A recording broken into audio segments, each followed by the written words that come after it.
जोरदार तालियां बजनी चाहिए, जरूर बजनी चाहिए, थोड़ा सा बस ऐसा। ऐसा अब वो जमाना गया जब किसानों की हर व्यवस्था में भ्रष्टाचार होता था, और नहीं तो कोई चारा में ही घोटाला हो जाता हो। और पशुपालक की इतनी चिंता करी थी मैंने कि यार ये हॉस्पिटलों में दवाई नहीं है, कभी किसी ने सोचा ही नहीं। आंख मीच करके काम चल रहे हैं, हॉस्पिटल खाली पड़े हैं, कोई डॉक्टर कंपाउंडर नहीं है। और आज की ये व्यवस्था है कि हमें लक्ष्मणगढ़ और उदयपुरवाटी तक लगाने पड़ते हैं इस नवलगढ़ के डॉक्टरों को और कंपाउंडरों को। आज खूब खुशी और प्रसन्नता का विषय भी है और दिन भी है। इस बात को लेकर है कि इस नवलगढ़ विधानसभा में कृषि से संबंधित बहुत बार शिकायत आई कि यहां बिल्डिंग नहीं है और ऐसे कार्यालय की आवश्यकता है जिसकी वजह से हमारे किसान और किसानों की सेवा करने वाले अधिकारी कर्मचारी गणित परेशान है। जब जाकर के हमने इस आज बिल्डिंग का शिलान्यास कर करके और 70 लाख रुपए में जो एक बढ़िया ऑफिस बनेगा नवलगढ़ के प्रमुख अधिकारी का, जो किसानों की समस्या सुनेंगे, उसके शिलान्यास समारोह में पधारे हुए हमारे सभी झुंझुनू और सिक्कर और मेरे नवलगढ़ के सभी कृषि अधिकारी, मेहरा जी, लांबा जी, कसवा जी और ढाका जी तो मेरे बिल्कुल ढाणी के नजदीक के ही है। आज आपकी इस मंच को आपने और सभी किसानों को जिस तरीके से आपने जो प्रेम दिया है आपकी पूरी विभाग की टीम ने, मैं पहले तो आप सबका ही धन्यवाद करूंगा कि आप बड़े पवित्रता के साथ किसानों की सेवा कर रहे हो।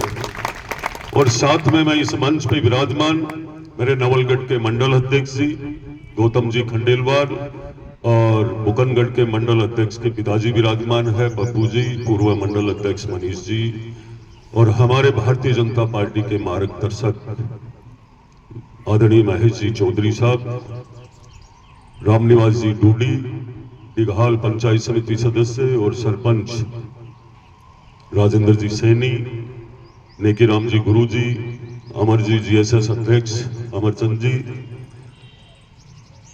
और सम्मानित मंच कहते हुए मंच के सामने विराजमान खूब बड़ी संख्या में यहाँ कृषि के कर्मचारी अधिकारीगण, और जो हमारे अभी आप सबने सुना था कि 25,000 कृषक जो लाभ ले चुके हैं 19 करोड़ और कुछ रुपए का। इसके साथ साथ मैं कहना चाहूंगा कि देखो आज किसानों के सीधे खाते में पैसा जाने का मतलब सबसे पहले भ्रष्टाचार की कड़ी खत्म होना, कोई बीच में है ही नहीं। ये यदि किसी ने व्यवस्था दी है तो देश के लोकप्रिय प्रधानमंत्री नरेंद्र मोदी जी ने, और किसान प्रधानमंत्री किसान सम्मान निधि से सीधा आपके खाते में पैसे आते। ऐसा अब वो जमाना गया जब किसानों की हर व्यवस्था में भ्रष्टाचार होता था, और नहीं तो कोई चारा में ही घोटाला हो जाता हो। लेकिन अब वो वक्त चला गया, ना जमीन पे घोटाला कर सकते हैं, ना समुद्र में, ना कोई आकाश में, कहीं भी नहीं कर सकते हैं। ऐसे लोकप्रिय जो किसानों की हितैषी है देश के प्रधानमंत्री जी आदरणीय नरेंद्र मोदी जी, किसानों के लिए और नौजवानों की चिंता करने वाले हैं, क्योंकि उन्हें पता है कि ये कृषि प्रधान देश है और इसके अंदर किसान कितनी मेहनत करके जमीन का पेट चीर करके रात और दिन मेहनत करते हैं। कई प्रकृति है, हम देखते हैं कई बार रबी और खरीफ की फसल को, और ये लगता है कि अब की बार तो ये फसल अच्छे से हमारे घर आ जाएगी, किसान के घर तक पहुंच जाएगी। लेकिन प्रकृति का कोई भरोसा थोड़ी है कि कद या फागण में बढ़िया गेहूं खड़ा रहे और 2 दिन हवा चालता है वो गेहूं। सब खेल क्या पर है? हवा पर है। वो राजनीति वालों भी खेल हवाई पर है।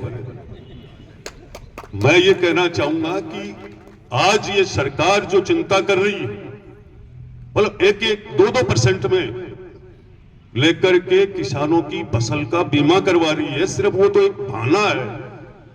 लेकिन ये व्यवस्था देखिए, राजस्थान के मुख्यमंत्री जी ने भी